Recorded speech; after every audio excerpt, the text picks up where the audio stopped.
Hello everyone, कैसे हैं आप सब लोग। आज हम मिले हैं इसलिए ताकि हम एक और नया चैप्टर हमारा वीडियो के थ्रू आपके पास पहुंचा सके। तो क्या है हमारा ये नया चैप्टर, जैसे कि हमने अगला चैप्टर कंप्लीट किया था हमारा इंटीग्रेशन वाला, तो अब जो हमारा चैप्टर है वो है एप्लीकेशन ऑफ इंटीग्रेशन। जैसे हमने डिफरेंशिएशन के बाद क्या करा था, AOD application of derivatives, so same way अब ये हमारा चैप्टर है AOI, that is application of integrals, chapter 8 which is chapter 8, that is application of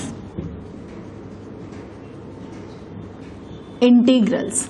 अब ये जो चैप्टर है सो जो मेन एप्लीकेशन है, ये चीज आपको फिजिक्स में भी बहुत बारी काम आई होगी, बट आपने ध्यान नहीं दिया होगा। कब कि भाई जैसे कि suppose you are given a path, आपको वो पूरे पाथ पे क्या डिस्टेंस होता है, आप फोर्स अप्लाई करते हो तो वर्क डन फाइंड करना होता है। तो उसमें आप क्या करते हो, suppose you are given a path from point A to B. अगर मैंने ये टोटल डिस्प्लेसमेंट डिस्टेंस जो कवर किया है उसको मैंने x ले लिया, x equals to total distance covered from A to B.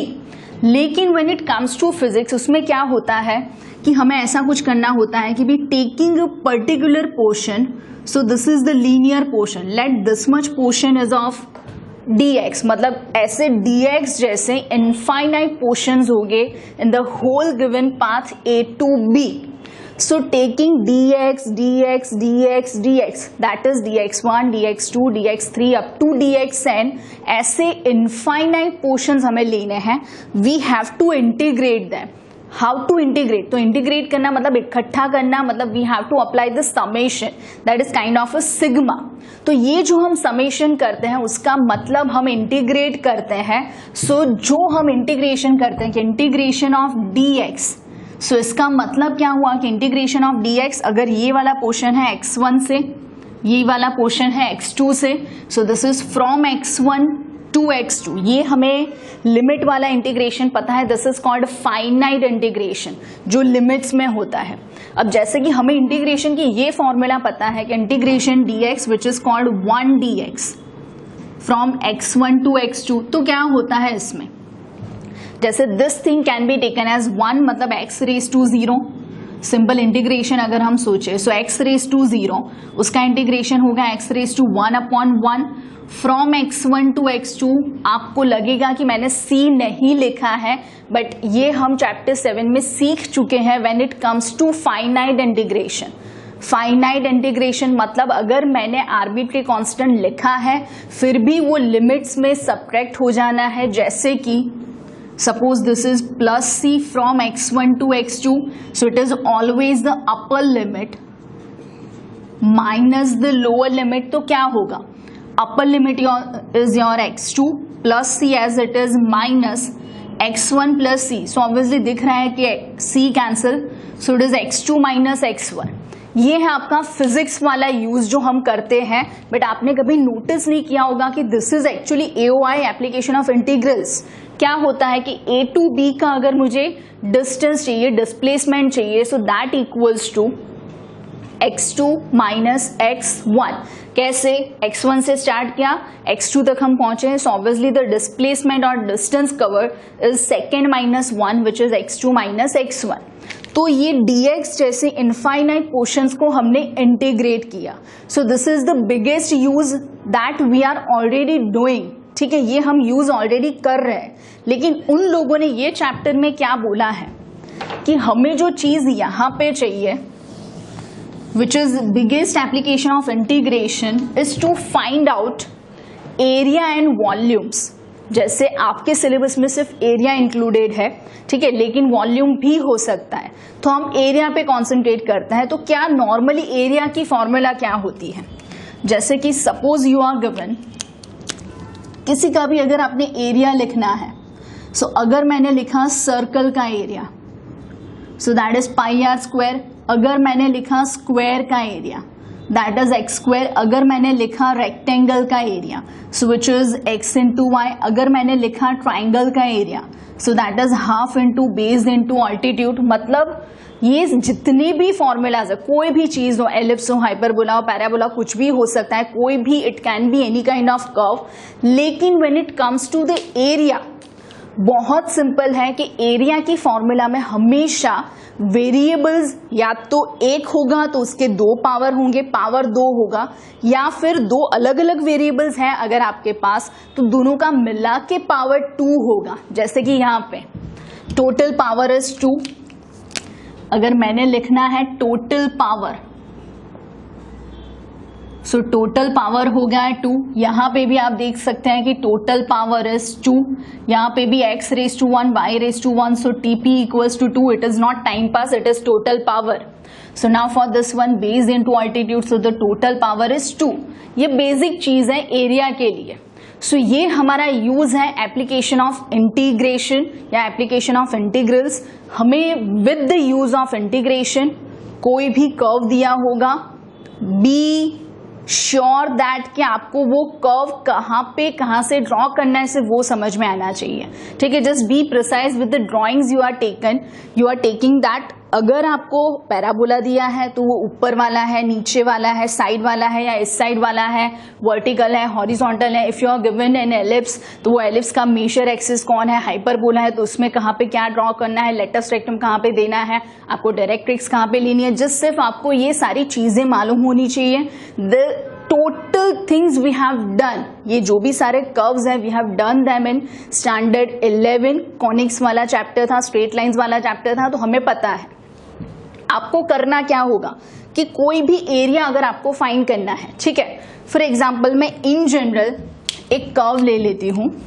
In general suppose we are given like this is the curve, ठीक है। अब इसमें मुझे एरिया चाहिए, सो ऐसे ही एरिया नहीं मिलेगा, बिकॉज इसमें एरिया हम फाइंड कहां पे करें। एरिया कब मिलता है, when it is a particular bounded reason. अब बाउंडेड रीजन का मतलब क्या कि it should be a closed figure.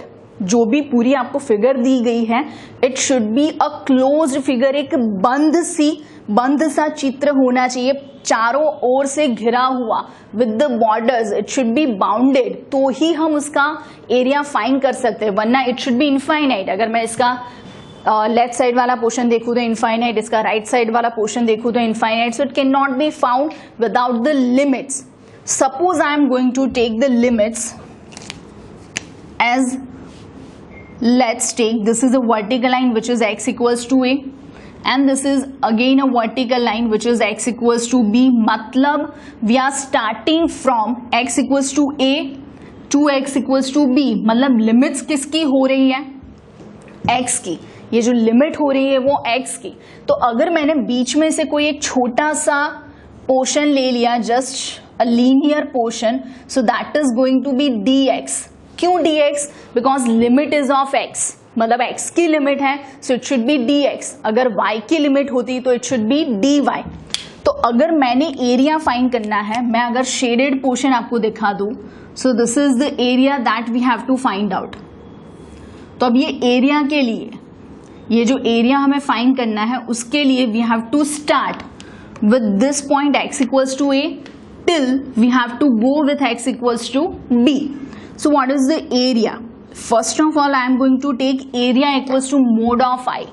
What is I? So I is for integration, but why I have taken a mode? जैसे कि ये वाला जो मेरा कर्व है वो एक्चुअली एक्स एक्सिस के ऊपर है, that is on the positive side of x axis, लेकिन हर बारी ऐसा नहीं होगा।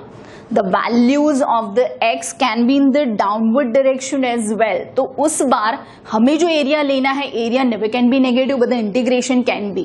So अगर इंटीग्रेशन नेगेटिव है चलेगा, लेकिन एरिया के लिए compulsory it must B positive, because a is always positive, where a equals to area bye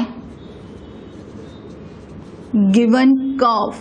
ठीक है, तो ये जो एरिया यहाँ पे एनक्लोज हो रहा है, ये वाला एरिया जो अभी हमने शेडेड रीजन दिया, ठीक है, so this is the area जो मुझे फाइंड करना है। सो ये एरिया के लिए we have to start with x equals to a to x equals to b, लेकिन करेंगे क्या? So area equals to mod of i. So what is mod of i? तो i equals to something and dx. अब ना what is something? तो अगर मैंने ले लिया है x dx तो ऐसा नहीं होगा. क्यों? Because whenever some kind of curve is given, for example अगर मुझे दिया गया है, if you are given a line that is ax plus by plus c equals to 0. So अगर मैंने by को सब्जेक्ट बनाया minus c minus ax, so y equals to minus c by b minus a by b into x. So value of y in form of x हो गया. अगर मैंने इसमें से x को सब्जेक्ट बनाया होता, सिमिलरली अगर मैंने x लिखा होता तो minus c by a minus b by a y ऐसा कुछ होता. मतलब value of x in form of y हो गया. मतलब अगर मुझे लिखना है dx, मतलब x की लिमिट है, तो यहाँ पे जो टर्म होना चाहिए वो x में होना चाहिए. So it should be fx. और इन जनरल हम क्या पढ़ते आए हैं that fx equals to y. या फिर अगर मैंने उल्टा लिखा, so it should be fy equals to x, मतलब फंक्शन ऑफ x तो आंसर y में आना है, और फंक्शन ऑफ y तो आंसर आना है x में. जैसे कि यहाँ पे था y equals to minus c by b minus a by b into x, मतलब x के फॉर्म में. This is x but that is in form of y. तो उसी तरीके से हमें समझ में आया कि fx लिखा मतलब y के फॉर्म में आएगा, और अगर fy लिखा तो वो x के फॉर्म में आएगा. तो यहाँ पे मुझे क्या लिखना है? अरे this is f of y, because वो x के फॉर्म में आएगा. यहाँ पे लिमिट क्या है? x की. So it should be like this. This is like f of y, y का फंक्शन है, ठीक है. So f of y dx, या फिर मैं y भी लिख सकती हूँ because y is in form of x dx, but the limit is from a to b because this is like x1 to x2. So it should be like this. x1 is a, this is b and this is f of y dx. तो जो भी answer आना है, ठीक है, तो उसमें answer आएगा अपर limit minus the lower limit. तो ये हमारा इन जनरल हो गया. अपर लिमिट क्या है? a एंड x1, अरे x2 is b, upper limit is b and lower limit is a. So it is x2 equals to b and x1 equals to a. Similarly अगर मैंने लिखा होता y वाला as i equals to y वाला है, मतलब यहाँ पे dy आएगा. So this is f of x. So limit जैसे यहाँ पे मैंने a टू b ले ली है, फॉर एग्जाम्पल वहां पे मैंने c टू d ले लिया हो, ठीक है. So let this is from c to d f of x dy. So उसका आंसर अब c टू d, या तो फिर मैं ऐसा भी लिख सकती हूँ इसके हिसाब से, this is from y1 to y2. So this is from c to d f of x dy. इसका जो भी आंसर आ रहा है, so what we have to do, this is upper minus lower. Upper में y2 is d and y1 is c. तो उस हिसाब से हमें यहाँ पे जाना है. तो ये हमारा बेसिक कंसेप्ट है जो कि हमें फाइंड करना है. सपोज आपको कोई एक सिंपल सा सर्कल दिया गया है, आपको कभी भी एरिया अगर फाइंड करना ना समझ में आए तो आप क्रॉस चेकिंग कर सकते हो कि whatever you are doing is right और not. Suppose you are given, हम सम्स करें उसके पहले, फॉर एग्जाम्पल आपको ऐसा कुछ दिया गया है. For example, this is x square plus y square equals to 4. So of course this is a circle. ये मुझे समझ में आ गया इक्वेशन देख के. So इसके हिसाब से x square plus y square equals to r square. So r होना है 2 units whatever, सेंटीमीटर मीटर जो भी आपको दिया हो. तो अगर मैंने सेंटर ले लिया तो वो मुझे समझ में आ गया कि सेंटर होगा origin, because this is the standard equation of a circle with center as origin and radius as r square equals to 4. So r equals to 2, radius cannot be negative, so radius is 2 units. उस हिसाब से अगर मैंने circle बनाया, ठीक है, suppose I have taken a circle, so with the radius 2 units, ये मैंने सर्कल ले लिया. अब ये सर्कल का मुझे एरिया चाहिए, मतलब अगर मैंने सिर्फ इतना फाइंड करा this is all about the first quadrant या तो फिर वन ऑफ द क्वाड्रेंट. जरूरी नहीं है कि फर्स्ट क्वाड्रेंट में लेना है. ये जैसे कि मैंने ले लिया one of the quadrant. So let this is like x equals to 0. तो यहाँ पे रेडियस 2 है. So this is x equals to 2. मतलब जो भी एरिया आएगा वो आ जाएगा 4 इंटू आई. क्यों 4 into I? Because this is the second area, this is the third area and this is the fourth area. ये चारों एरिया इक्वल हो जाएंगे बिकॉज सेंटर से हर जगह पे the radius is same which is 2 units. So यहाँ पे 2, यहाँ पे 2, यहाँ पे भी और यहाँ पे भी 2. So total area will be 4 times. अगर मुझे ऐसा बोला है कि इन द फर्स्ट क्वाड्रेंट तो सिर्फ आई आएगा. अगर मुझे ऐसा बोला है upward direction of the x quadrant तो ट्वाइस आएगा. अगर मुझे ऐसा बोला है downward direction of x quadrant तो भी ट्वाइस आएगा. तो किस हिसाब से आपको पूछा है वो आपको देखना है. सपोज यहाँ पे मैंने एरिया फाइंड करा, तो अब सर्कल के एरिया की फॉर्मूला क्या होती है? Area is pi r square. So उसका आंसर क्या आना है? R square is 4. So it is 4 pi square units. ये हो गया इसका आंसर. सेम सम अगर हम करते हैं, सेम यही वाला sum, finding area of, this is extra sum, ठीक है, find area by integration for given circle x square plus y square equals to 4. ये आपका क्वेश्चन है. अब इंटीग्रेशन आपको यूज करना है, मतलब ये फॉर्मूला नहीं चलेगी directly. We are not going to write down 4 pi because हमें पता है हमें इंटीग्रेशन यूज करना है. सो पहले मैंने क्या ले लेना है? So this is my circle जिसकी रेडियस के हिसाब से this is r square. So r equals to 2 units. So now this is the circle. 2 units के हिसाब से ये मैंने सर्कल ले लिया, ठीक है. So this is 0 0. अगर यहाँ पे लेना है सो दिस इज 2,0, ठीक है. और मुझे पता है कि अगर मैंने एरिया फाइंड करना है, so let this is the first area, ठीक है. ये हमारा फर्स्ट एरिया हो गया. सो what is area? That is 4 times the answer. 4 into I. Mode इसलिए लिखा है, अगर नेगेटिव आएगा तो भी वो पॉजिटिव होना है. अब आई के लिए जैसे कि मैंने लिमिट्स कहां से स्टार्ट करी है, so this is the line which is x equals to 0. For this one is x equals to 2, ठीक है. ये जो भी हमारा कर्व है वो स्टार्ट हो रहा है एक्स इक्वल्स टू 0 से. कहां तक जा रहा है? So that is still x equals to 2. फिर वो 2 लाइन के बीच में कर्व हमने बनाया. सो वो कर्व से ये हमारा बाउंडेड रीजन हो रहा है. सो now for this bounded reason, ये जो भी हमारा बाउंडेड रीजन हो रहा है, सो क्या होगा? I that equals to function. ये फंक्शन किसका आएगा? So that is f of y. क्यों? बिकॉज वाई का फंक्शन होगा तो ही वो एक्स में आएगा. अब मैंने लिखना है dx बिकॉज मैंने x की लिमिट रखी है. x is starting with 0 to 2, ठीक है. तो ये जो इक्वेशन है y square is 4 minus x square. So y is under root 4 minus x square. So क्या आएगा आपका I? Final I equals to 0 to 2.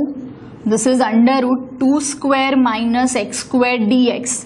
अब हम जाएंगे वापस इंटीग्रेशन वाले चैप्टर में. तो ये जो हमारा इक्वेशन है इसकी हमें डायरेक्ट फॉर्मूला सीखी हुई है, हमें आती है वो फॉर्मूला.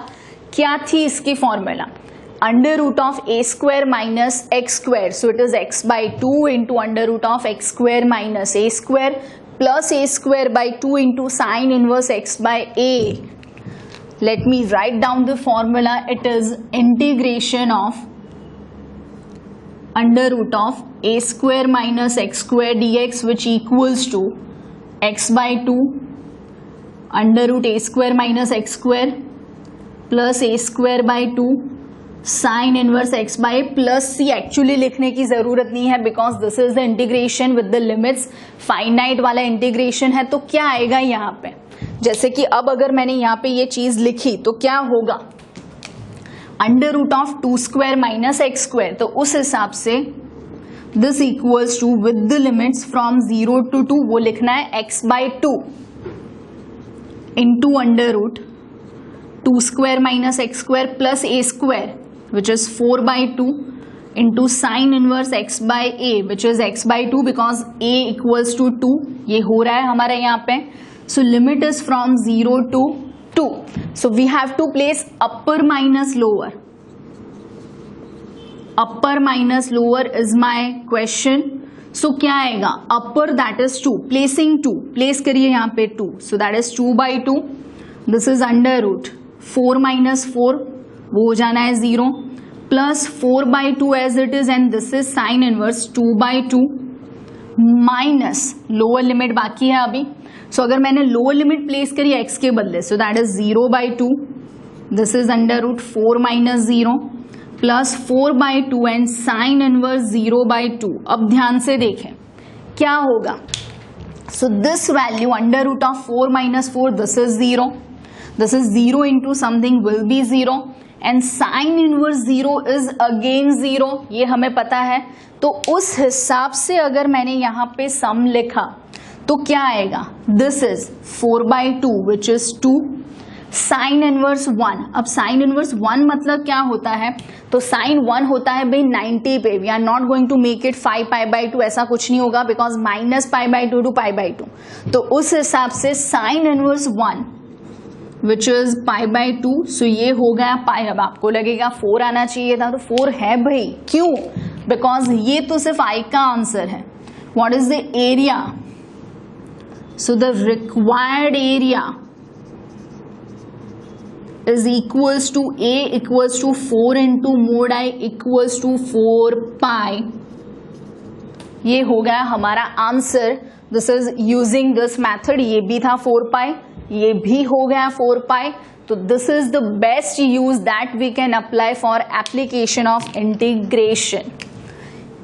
तो ये हुआ हमारा chapter start, application of integration. इस हिसाब से हमें जाना है. ठीक है. सो अब हम देखेंगे इसके सम्स क्या है. इलस्ट्रेशन 1. अब illustration 1 this is the illustration 1 जो हमने किया. बट उन लोगों ने क्वेश्चन दिया था इलस्ट्रेशन 1. उन लोगों ने दिया था x² plus y² equals to a². मैंने लिया x² plus y² equals to 4 के हिसाब से. सो जो मेरा आंसर आया है a² के हिसाब से वो मेरा 4 पाई है. तो आपका जो आंसर आएगा वो क्या आएगा. आपका जो भी आंसर आएगा वो आ जाएगा a² into pi that is r². ठीक है. तो this is the exactly same as illustration 1.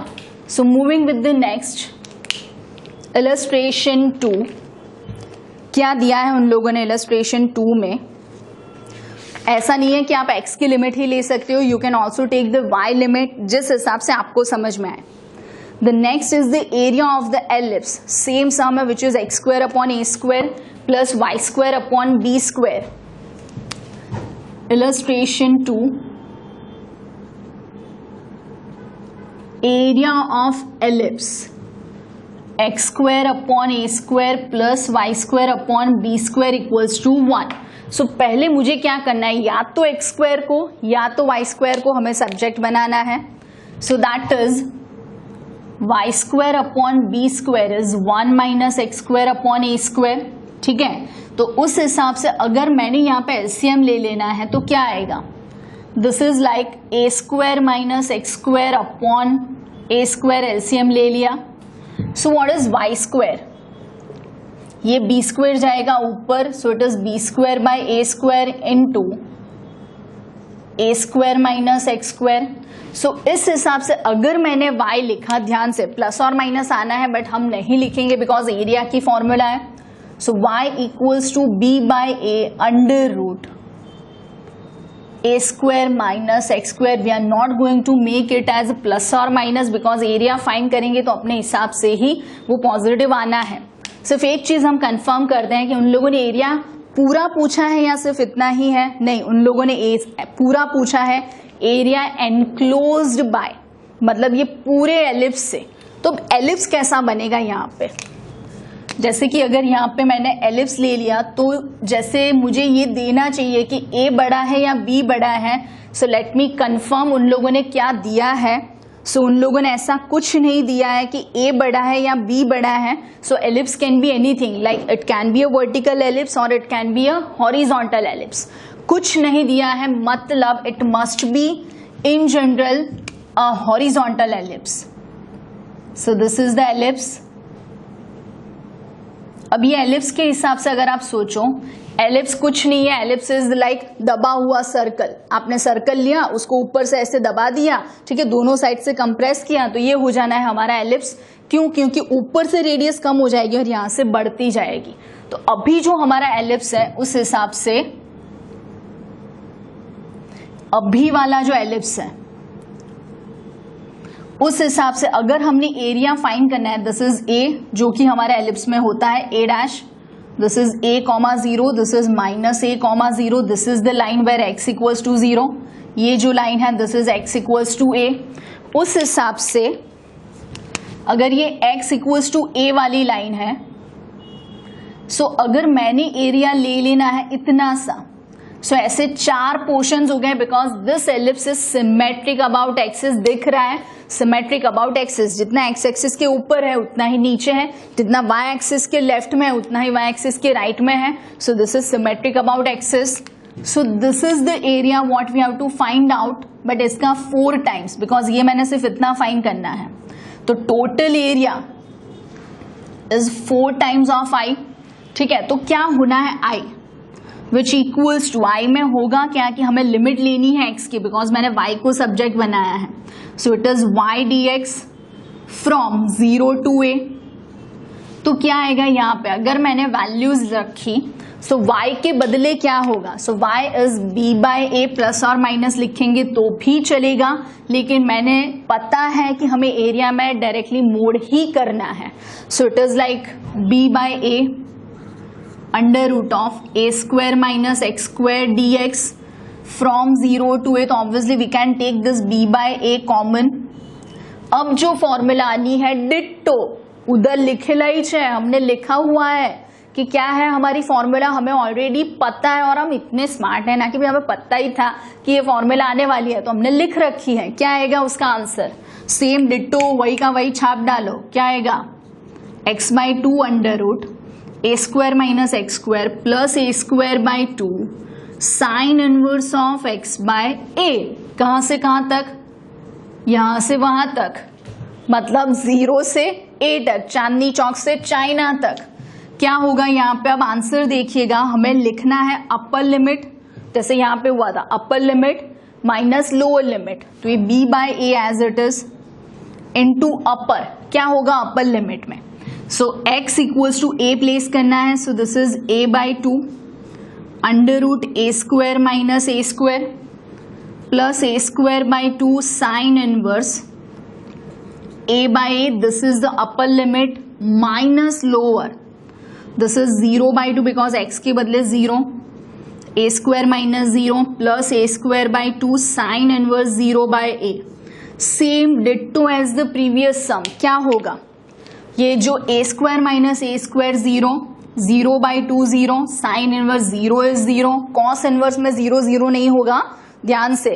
तो उस हिसाब से आंसर क्या आएगा, बचा क्या b by a into a square by 2 into sine inverse 1. We can cancel out a and a. So this is ab by 2 sine inverse 1 मैं directly लिख लेती हूँ. So that is pi by 2. So it is a b pi by 4. But ये क्या हो गया आई, हमें जो एरिया चाहिए था वो एरिया क्या है, तो that area is 4i. Mode लिखने की जरूरत वैसे तो नहीं है बिकॉज मैंने पॉजिटिव ही कंसिडर करा है, फिर भी this is 4 into a b pi by 4. So this is pi a b square units.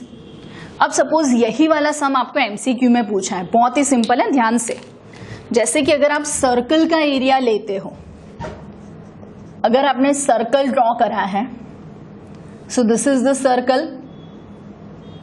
अब इसमें होता क्या है आपका answer pi r square, but actually होता क्या है, this is actually the formula is pi into r x and r y. Now what is r x, x axis के साइड पे जो आपके रेडियस है, r y is y axis पे जो आपके रेडियस है उस हिसाब से ये होता है. So it is pi r into r, so that's why it is pi r square. But अगर आपने ले लिया है एलिप्स, अगर मैं कहूं कि आपके पास एलिप्स है, सो एलिप्स में क्या होता है कि x axis and y axis की रेडियस थोड़ी सी अलग होती है बिकॉज ये थोड़ा दबा हुआ है. तो उस हिसाब से इसका आप ये सोचो pi r x into r y, because है तो सर्कल का ही दबा हुआ पोर्शन. तो उस हिसाब से what is r x, this much radius is a, this is b, so it is pi a b. Simple. अगर ये सम आपको पूछा है एमसीक्यू में तो उस हिसाब से आप कोई भी एलिप्स का एरिया फाइंड कर सकते हो. अगर आपको और कुछ पूछा हो एलिप्स के बदले, कुछ भी आपको पूछा हो, जैसे कि अगर आपको साइन का कर्व पूछा है, for example for y equals to sine x, तो इन जनरल अगर मैंने साइन का कर्व ले लिया from 0, so this is the curve of sine, this is 0, this is 2 pi, pi by 2, pi, 3 pi by 2, मतलब 4 अलग अलग पोर्शन हो गए. तो अगर मुझे पूरा 0 से 2 पाई जाना है तो obviously we can say that कि this is symmetric about axis. ये जो इतना वाला एरिया है सेम यहाँ पे भी होगा, फर्स्ट एंड सेकेंड सेम है, सेम विथ थर्ड फोर्थ, और वो पूरा सेम है. लेकिन ये ऊपर वाला एरिया पॉजिटिव है, दिस नीचे वाला एरिया इज नेगेटिव. हम ऐसा फिजिक्स में भी करते थे, कोई v वर्सेस t या x वर्सेस t, कोई भी ऐसा ग्राफ आता था तो उस हिसाब से हम फाइंड करते थे. अगर मुझे डिस्प्लेसमेंट फाइंड करना हो, एरिया फाइंड करके हम करते थे, तो नीचे वाला नेगेटिव आता था, ऊपर वाला पॉजिटिव आता. लेकिन फिर भी अगर हमें डिस्टेंस लेना हो तो हम पॉजिटिव कर लेते, मोड लेके. सेम वही हमें एरिया चाहिए, so area must be positive. लेकिन क्या होगा यहाँ पे कि area is mod of I. ठीक है, अगर मैंने सिर्फ इतना ही चाहिए, सिर्फ इतना 0 टू पाई बाय 2 जितना ये फर्स्ट वाला ही चाहिए, so I equals to integration y dx which equals to 0 to pi by 2. ये यहाँ पे एरिया हो जाएगा. सपोज सेम सम आपको ऐसा कुछ दिया हो, same some y equals to cos x दिया हो, so this is the graph of cos x. तो इसमें भी क्या होगा कि अगर मैंने इसको डिवाइड करा, ये पाई बाय 2 वाला, ये पाई वाला, ये 3 पाई बाय 2 वाला, एंड दिस इज 2 पाई वाला, तो 4 पोर्शंस हो गए. This is first, second, third and fourth. तो डिट्टो सम हम कर सकते हैं. आपको जो भी पूछा हो उस हिसाब से, पूरा पूछा है तो 4 टाइम्स, एक पूछा है तो सिंगल. अगर मैंने सिंगल का लिखना है, so I equals to integration y dx, it is cos x dx. कहां से कहां, सपोज मैंने ये वाला ले लिया इतना, so it is pi by 2 to pi. जो भी आएगा मुझे मोड लेके, मोड इसलिए बिकॉज ये वाला नेगेटिव है, पॉजिटिव होता तो हम डायरेक्टली 4 टाइम्स करते. सो दिस इज द कंसेप्ट. क्या हुआ कि अगर आप y को ले रहे हो फंक्शन में तो dx आएगा, अगर आप x को ले रहे हो तो dy आएगा. अभी जो हमने किए मैंने आपको x के हिसाब से समझाया है, और हम हमेशा ये ट्राई करेंगे कि अगर कोई भी एरिया x एक्सिस के रिस्पेक्ट से आता है तो हमें क्या वो हमारे दिमाग में सेट होता है. जैसे नंबर लाइन बोला हो तो we are always taking this kind of number line, horizontal. Actually number line can be y axis as well, but हमारा दिमाग सेट है कि अगर नंबर लाइन है so it should be, it must be horizontal. But ऐसा कुछ नहीं है, it can be anything. Vertical भी हो सकता है या z एक्सिस पे भी हो सकता है. बट हमारी मेंटालिटी सेट है, हम उसको x एक्सिस ही लेते हैं. बट उस हिसाब से हम हमेशा ट्राई करेंगे just to make it easier for you कि हम x एक्सिस के हिसाब से जाएंगे. अगर नहीं जाते तो we can also take y axis, तो उस हिसाब से हमें y की लिमिट लेनी है. So this is the introductory lecture, this is the concept for application of integration. इसी कंसेप्ट से मुझे पूरा ये जो चैप्टर है वो कंप्लीट करना है. हम हमेशा ट्राई करेंगे कि x एक्सिस के हिसाब से ही लिमिट ले. कभी कभी क्वेश्चन में इट विल बी क्लैरिफाइड कि भाई y एक्सिस की लिमिट है, देन गो फॉर दैट. आपको देखना है क्वेश्चन क्या है, और ये देखना है कि हमेशा आप ट्राई करें कि आप वो कर्व बनाए. जैसे सर्कल है, एलिप्स है, साइन है, कॉस है, अगर एक बार आपने ये कर्व्स बना दिए so you will be more clear about the question कि आपको क्या पूछा है, कहाँ का एरिया चाहिए, कौन सा एनक्लोज हो रहा है, कौन सा नहीं हो रहा है, कौन सी लाइन यूज हो रही है, कौन सा कर्व यूज हो रहा है. So it would be much easier. ठीक है, सो ये है हमारा चैप्टर 8 का starting, application of integrals. Integration use करके we are not going to find out the area directly. हाँ, अगर हमें क्रॉस चेक करना है तो हम डायरेक्टली कर सकते हैं, लेकिन अगर आपको एरिया पूछा है so always compulsory for this chapter you have to use integration for the 2 marker, 3 marker, 4 marker sums. For MCQ you can obviously go with the short tricks. ठीक है, so this is all about this lecture. हम मिलेंगे next lecture में इसके बाकी के illustrations और exercise के साथ. ये था पूरा इंट्रोडक्शन. इसको देखिए, समझिए, पूरे जो भी मैंने चित्र बनाए हैं वो चित्र बना के लिख के आपको ये सम्स करना है. So it would be done like quickly. ठीक है, सो मिलते हैं एक और नए लेक्चर के साथ. तब तक के लिए खुश रहिए, हंसते रहिए, मस्त रहिए, स्वस्थ रहिए. आओ जो, टाटा, बाय बाय, सायोनारा.